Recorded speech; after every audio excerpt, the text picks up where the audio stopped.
Assalamualaikum warahmatullahi wabarakatuh. Salam sejahtera untuk kita semua. Om Swastiastu, Namo Buddhaya, salam kebajikan. Perkenalkan, nama saya Anafil Windria, SEMM, dari Program Studi Sarjana Terapan Manajemen dan Administrasi Logistik, Sekolah Vokasi Universitas Diponegoro. Bidang ilmu saya adalah manajemen, dengan konsentrasi atau spesialisasi manajemen keuangan.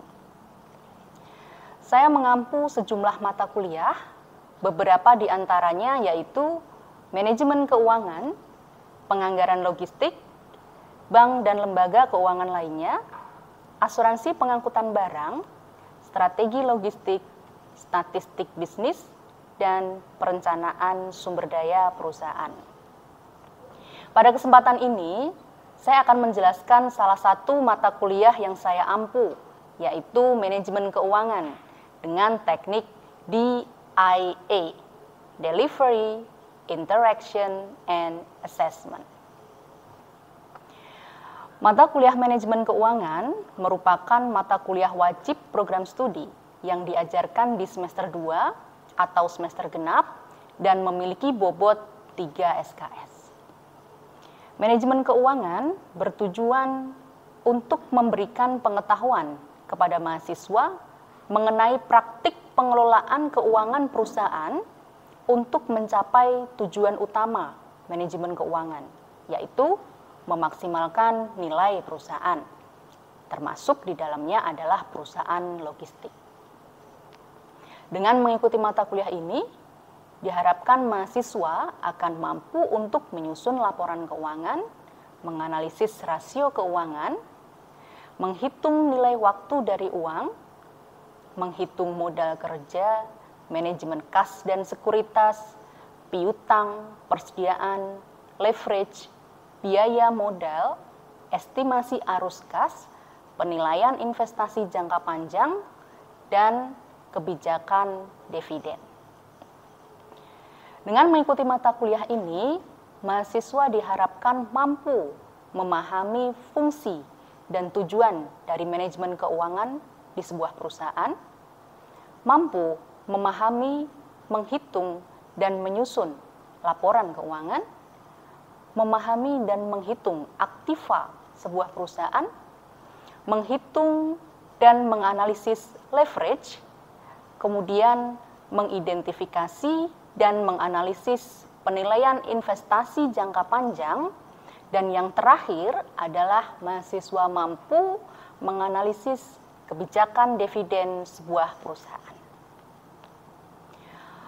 Untuk mencapai kemampuan tersebut, mahasiswa diberikan topik pembelajaran yang akan dibahas 14 kali pertemuan. Berikut adalah topik-topik materi yang saya berikan.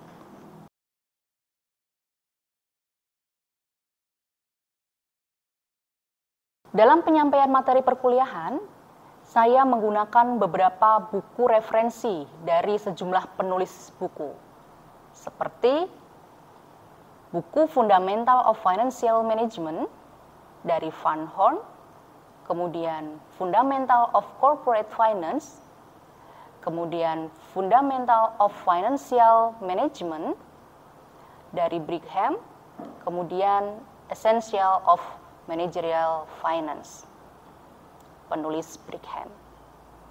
Selain buku dari penulis tersebut, saya juga menggunakan literatur lainnya, yaitu jurnal yang berasal dari dalam maupun luar negeri untuk menambah dan mengupdate pengetahuan saya dalam penyampaian materi perkuliahan. Saya juga memberikan topik terkini mengenai keuangan perusahaan yang relevan dengan materi yang saya sampaikan, agar mahasiswa dapat berdiskusi secara aktif dan menganalisa mengenai kasus tersebut. Bagaimana kondisi keuangan perusahaan dibandingkan dengan rata-rata perusahaan lainnya dalam suatu industri. Tidak hanya kasus yang terjadi di perusahaan besar yang diambil dari berbagai sumber media yang kredibel, mahasiswa juga diajak untuk berhadapan langsung dengan masyarakat, khususnya pelaku UMKM. Tujuannya adalah mahasiswa mengetahui dan dapat membantu dalam penyusunan laporan keuangan dan analisis keuangan yang dibutuhkan oleh UMKM. Dalam berinteraksi dengan mahasiswa, saya menggunakan beberapa metode pembelajaran seperti ceramah, case study, small group discussion, dan project-based learning. Pada mata kuliah manajemen keuangan, mahasiswa diberi penugasan berupa project learning dan case study. Project learning yang diberikan sebanyak 2 kali, yang dilakukan sebelum UTS dan setelah UTS.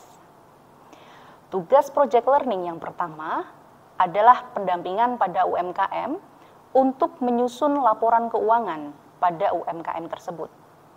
Dan tugas kedua adalah membuat analisis penilaian investasi jangka panjang pada perusahaan atau UMKM.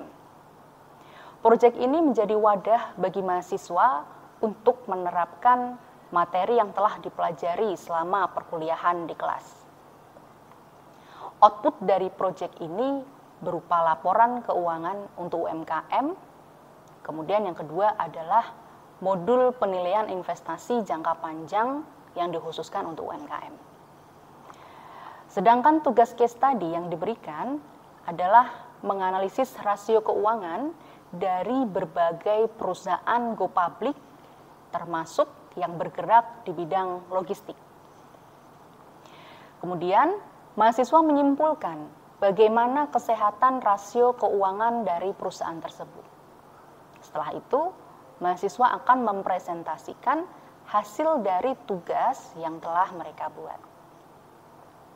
Interaksi dengan mahasiswa yang saya lakukan dengan tatap muka secara langsung atau melalui platform kuliah online yang terintegrasi dengan kampus. Agar tercipta kelas yang interaktif, saya sudah terlebih dahulu mengirimkan bahan materi kepada mahasiswa dengan harapan saat proses perkuliahan dapat terjadi komunikasi 2 arah yang aktif. Strategi interaksi lainnya yaitu menggunakan kuis, di mana saya akan memberikan kasus singkat, kemudian mereka akan mengerjakan kasus tersebut secara individu, namun mereka boleh berdiskusi dengan teman-temannya. Kemudian, mahasiswa akan berlomba untuk menyelesaikan kasus tersebut. Mahasiswa yang pengerjaan waktunya paling cepat, dia akan maju ke depan kelas, kemudian menuliskan jawabannya di depan papan tulis, kemudian dia bisa menjelaskan jawabannya. Mahasiswa yang lain akan memberikan komentar mengenai jawaban dari teman yang ada di depan kelas tersebut. Tentunya, mahasiswa yang aktif menjawab kuis akan mendapatkan poin nilai tambahan. Di luar jam perkuliahan, mahasiswa dapat berkomunikasi dengan saya melalui chat Microsoft Teams ataupun WhatsApp. Kontrak perkuliahan saya berikan di pertemuan pertama, di mana saya akan menjelaskan judul materi dari 14 kali pertemuan, bentuk-bentuk penugasan, serta persentase dari penilaian. Hal ini saya lakukan supaya mahasiswa mengetahui dengan jelas bobot nilai yang akan mereka dapatkan. Sehingga diharapkan mahasiswa dapat melakukan upaya maksimal untuk dapat mencapai nilai yang memuaskan. Adapun persentase penilaian untuk mata kuliah manajemen keuangan adalah UTS 15%, kemudian UAS 15%, project based learning 30%, case study 20%, dan partisipatif keaktifan 20%. Untuk dapat memberikan penilaian dengan tepat, saya menyiapkan rubrik penilaian untuk menilai sesuai dengan indikator yang telah dituliskan di RPS. Setelah ini, saya akan tampilkan video pembelajaran dari mata kuliah manajemen keuangan untuk salah satu sub CPMK, Selamat menyaksikan. Assalamualaikum warahmatullahi wabarakatuh. Ya, alhamdulillah kita bisa ketemu lagi ya di hari ini. Kita ketemu lagi di mata kuliah manajemen keuangan ya. Ini sudah beberapa kali pertemuan ya dengan saya ya di mata kuliah manajemen keuangan ini. Di hari ini kita sampai pada materi manajemen modal kerja. Kalian puasanya lancar semua ya ini ya? Masih pada puasa ya? Alhamdulillah ya. Oke, semoga nggak lemes ya perkuliahan kita hari ini ya. Ya, di hari ini kita akan bahas mengenai ini, manajemen modal kerja. Kalau di benak kalian, itu kira-kira yang namanya modal kerja itu yang seperti apa sih? Modal kerja itu? Ya. Ya menurut saya kalau saya mendengar kata modal kerja itu merupakan aspek yang menunjang dalam kegiatan kerja itu sendiri, Bu. Dan modal kerja itu menurut saya tidak hanya berupa materi, tapi juga bisa berupa tenaga, waktu dan juga pengalaman, Bu. Oke, terima kasih. Siapa nama NIM? Alfarizi, Bu. Alfarizi, NIM 117. Oke, ya Alfarizi tadi bilang kalau modal kerja itu apa tadi? Uang, terus apa lagi? Tenaga, pikiran, gitu ya tadi ya. Bagus ya. Terus apa lagi kira-kira? Pengalaman ya. Nah itu modal kerja yang kalian ketahui sekarang ya. Nah, kita akan membahas mengenai modal kerja di dalam manajemen keuangan. Itu sebenarnya seperti apa sih? Gitu ya. Kita lihat di sini. Ya, dari definisi ini kita bisa lihat bahwa modal kerja itu sebenarnya adalah aktiva. Kalian masih ingat nggak yang namanya tabel neraca? Kita mungkin sudah berkali-kali untuk membuat ya atau sudah mengenal dan sudah sering membuat bahkan ya tabel neraca. Masih ingat ya yang bentuknya T seperti ini ya. Ya, di sisi sebelah kiri apa? Aktiva. Kemudian di sebelah kanan adalah pasiva ya, di mana aktiva ini isinya apa? Masih ingat nggak? Aktiva ini ada aset apa? Aset lancar dan aset tetap, betul ya. Nah, terus kemudian kalau di pasiva, apa isinya pasiva? Ada modal dan ada hutang ya. Ini dulu kita sudah belajar ini di semester 1 mungkin ya, atau mungkin dari kalian SMA mungkin ya. Ya. Nah, di manajemen modal kerja ini kita itu akan membahas mengenai aset-aset ini ya. Aset-aset lancar ini. Dan di sini disebutkan bahwa dia itu adalah selisih antara aktiva lancar dengan hutang lancar. Ya, yang namanya lancar itu dia berapa tahun? Periodenya kalau dalam akuntansi kurang dari 1 tahun, ya kan, kurang dari 1 tahun. Nah, berarti dia itu adalah selisih ya antara aktiva lancar dikurangi dengan hutang-hutang lancarnya, gitu ya. Nah, terus kemudian sebenarnya kenapa sih kita harus mempelajari atau kita harus memanage ya dalam sebuah perusahaan, kita harus memanage yang namanya modal kerja. Karena apa? Karena kan tadi kita punya hutang lancar nih, di mana hutang lancar itu kan harus cepat dibayar kan ya. Harus cepat dibayar. Yang hutang lancar itu kan yang kurang dari 1 tahun harus dibayar. Ya kan? Nah, jadi kenapa kita harus memanage modal kerja kita? Itu karena kita harus menjaga likuiditas kita.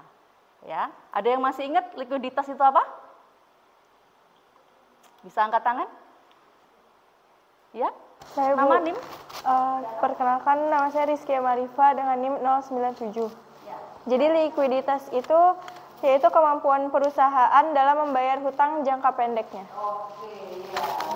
Biar kemampuan perusahaan dalam membayar hutang-hutang jangka pendeknya kan. Kita kan nggak mau kan kalau misalnya kita itu punya kewajiban-kewajiban jangka pendek tapi nggak bisa terbayar. Misalnya kita harus membayar tenaga kerja tapi kita nggak bisa bayar. Atau kita itu beli bahan baku terus kemudian dalam jangka pendek kita harus membayar tapi kita tidak bisa membayar utang-utang jangka pendek kita itu. Contohnya tadi kalau kita mau membeli bahan baku gitu ya. Jadi harus dibayarkan dengan tepat waktu. Nah, kemudian kita masuk ke sini, kita perhatikan bersama, coba lihat yang ada di slide yang ada di depan. Di sini ada sebuah kasus ya. Misalnya ada sebuah perusahaan, dia itu menjual produknya secara kredit dengan profit margin sebesar 40%. Ya. Kemudian, apabila perusahaan tersebut mempunyai piutang dagang sebesar 150.000, maka ini berarti bahwa bagian dari piutang yang termasuk modal kerja itu adalah 90.000-nya saja. 90.000 dari mana? Kan dia kan tadi kan dapat profit margin 40% kan ya? Ya kan, berarti masih sisa 60% kan di sini kan? Nah, 60%-nya dia ini adalah modal kerjanya. Ya. Jadi yang 40% ini bukan modal kerjanya. Namanya apa yang 40% ini? Yang 40% ini namanya adalah potensial working capital. Ya, ini ya. Jadi kalau yang 60% itu dia masuk ke dalam modal kerja dan yang 40% masuk dalam potensial working capital. Gitu ya. Terus kemudian kita lanjutkan lagi. Di sini masih ada kasus ya. Di sini menyebutkan bahwa perusahaan tersebut itu menginvestasikan mesin seharga 240.000, kemudian dengan lifetime atau umur ekonomis berapa tahun ini? 8 tahun ya, 8 tahun.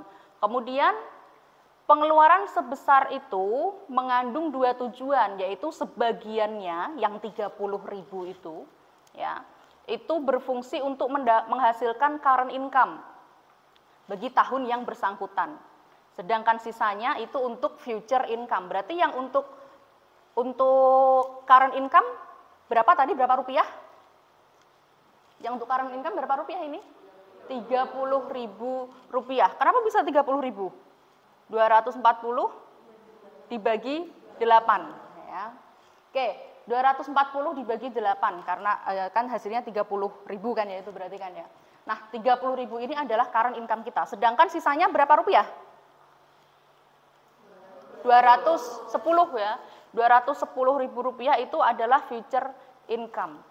Nah, kemudian current income ini ya, yang menghasilkan current income kan 30.000 ya. Yang menghasilkan current income itu disebut dengan modal kerja. Ya. Kemudian yang dia itu menghasilkan untuk future income, ini ya yang 210 ini, dia disebutnya adalah non-working capital. Gitu ya. Oke, dari pertanyaan ini, dari kasus ini ada yang mau ditanyakan dulu? Ya, silakan. Saya Bu, ya, silakan. Memang saya just menanya dengan NIM 145. Izin bertanya Bu, tadi kan di slide itu ada membahas tentang lifetime ya Bu. Ya. Nah, kalau saya boleh tahu ini untuk lifetime ini siapa ya Bu yang menentukan? Oke, siapa yang menentukan lifetime? Kira-kira siapa? Ada yang bisa jawab? Ya, silakan. Nama, NIM? Saya Tiara Andiri Smawati, NIM 083. Saya izin menjawab. Mungkin yang membuat lifetime itu sendiri adalah pembuat mesinnya. Yang buat mesinnya ya berarti ya. Oke. Ada lagi mungkin yang mau menjawab? Ya, bagus ya. Pertanyaan yang bagus dan jawaban yang bagus ya. Jadi siapa sih sebenarnya yang menentukan lifetime atau umur ekonomis gitu ya? Umur ekonomis ini sebenarnya, iya sih, orang yang buat mesin itu pasti akan tahu ya dia ya, spek dari mesin itu dan kira-kira lifetime-nya berapa, bener ya. Tapi dalam pencatatan keuangan atau dalam akuntansi, biasanya dalam penentuan lifetime itu mau berapa tahun sih, itu ada peraturannya dalam perpajakan ya. Jadi kok nyambungnya apa kira-kira nih antara penyusutan, antara apa ini lifetime atau umur ekonomis dengan pajak. Ini hubungannya ada di penyusutannya tadi yang Bu Anafil bilang. Ya, ada di penyusutannya. Karena kalau ini misalnya 240, lifetime-nya 8 tahun, berarti kan penyusutannya kan berapa itu? 30.000 kan ya. Per tahunnya kan menyusut 30.000.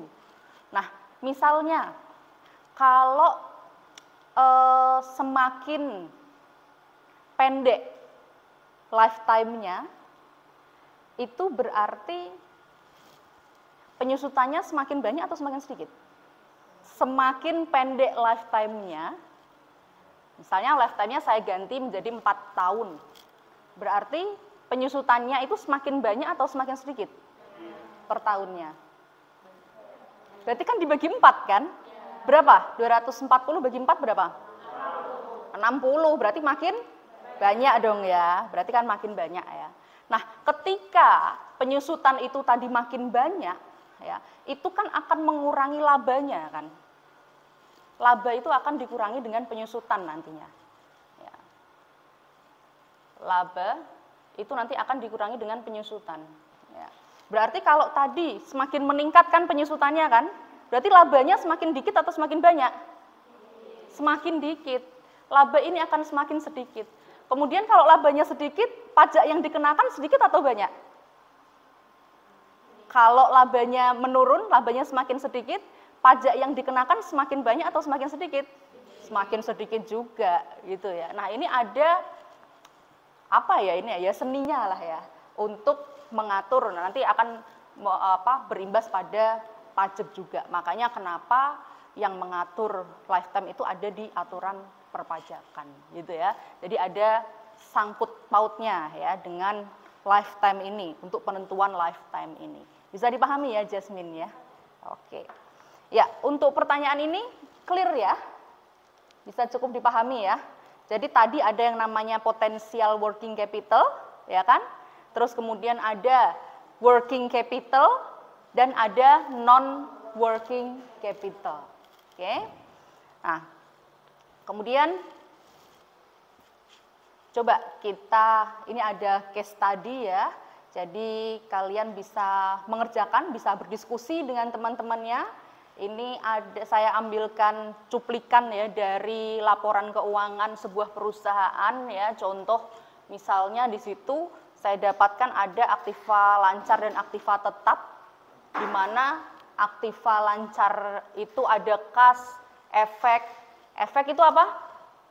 Saham ya. Kalau kita beli saham itu ya, beli efek gitu ya. 78 juta, kemudian piutang, persediaan, terus kemudian aktiva tetapnya ada tanah, gedung, mesin, dan kendaraan. Nah, ini kita diminta untuk apa? Kita diminta untuk menghitung working capital, kemudian kita diminta untuk menghitung potensial working capital, dan kita diminta untuk menghitung non-working capital.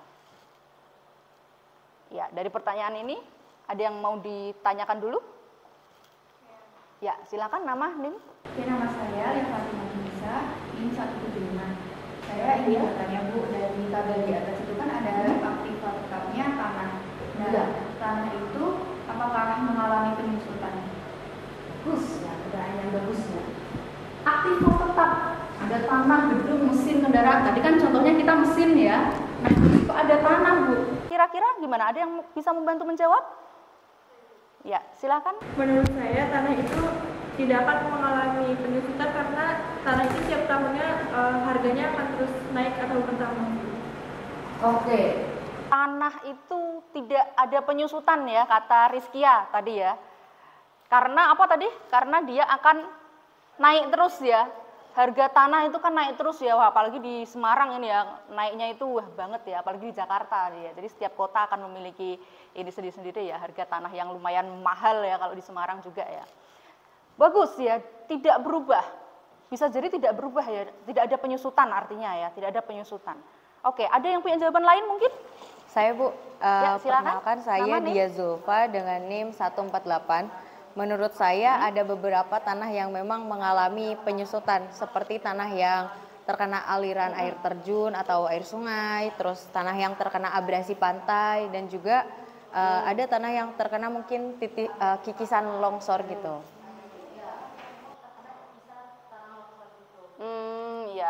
Ya, bagus ya jawabannya ya. Jadi terima kasih ya Rizkia sama Dia tadi ya.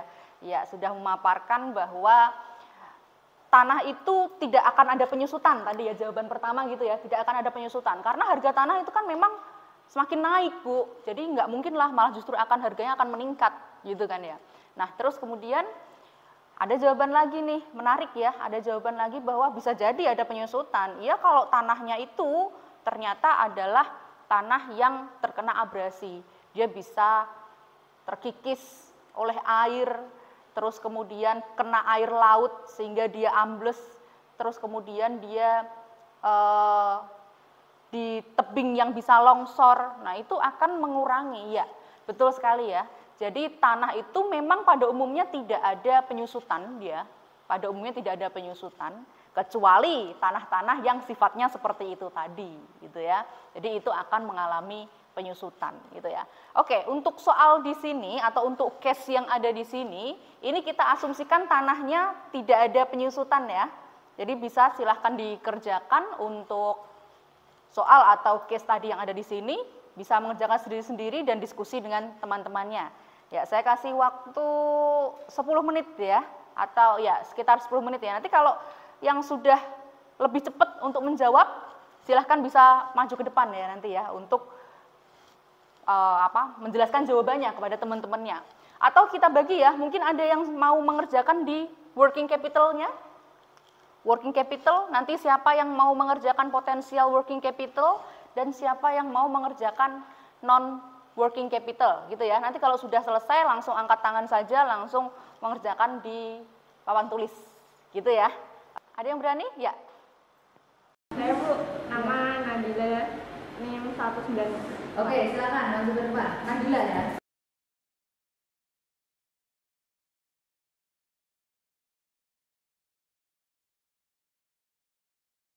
Oke, ya Mbak Anissa, langsung ya. Mbak Anissa mengerjakan yang apa? Oke, silakan working capital.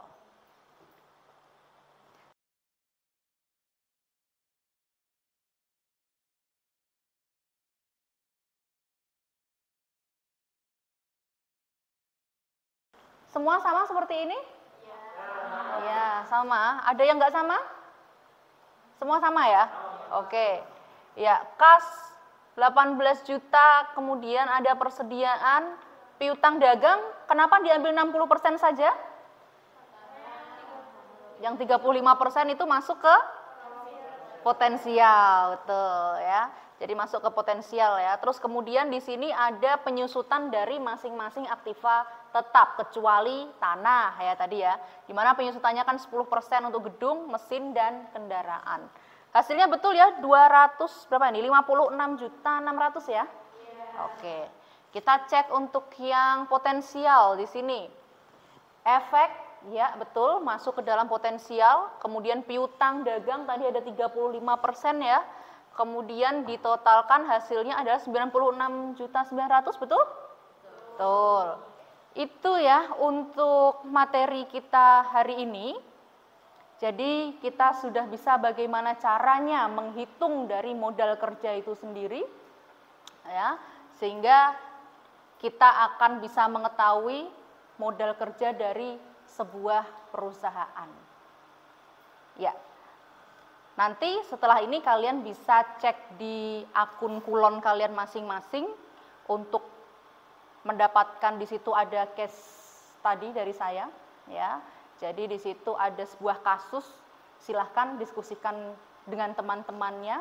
Kalian bisa menghitung berapa sih working capital, non-working capital, dan potensial working capital yang ada di perusahaan tersebut. Gitu ya.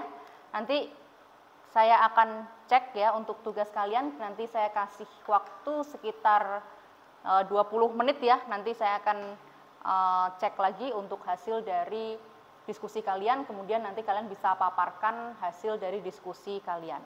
Silahkan kalian duduk berkelompok dan menyelesaikan tugas-tugas, gitu ya. Nanti setelah itu langsung saja bisa dikumpulkan hasil tugasnya. Kemudian nanti akan kita bahas ya mengenai hasil dari tugas kalian, gitu ya. Kita ketemu lagi nanti 20 menit lagi. Kita tutup. Assalamualaikum warahmatullahi wabarakatuh.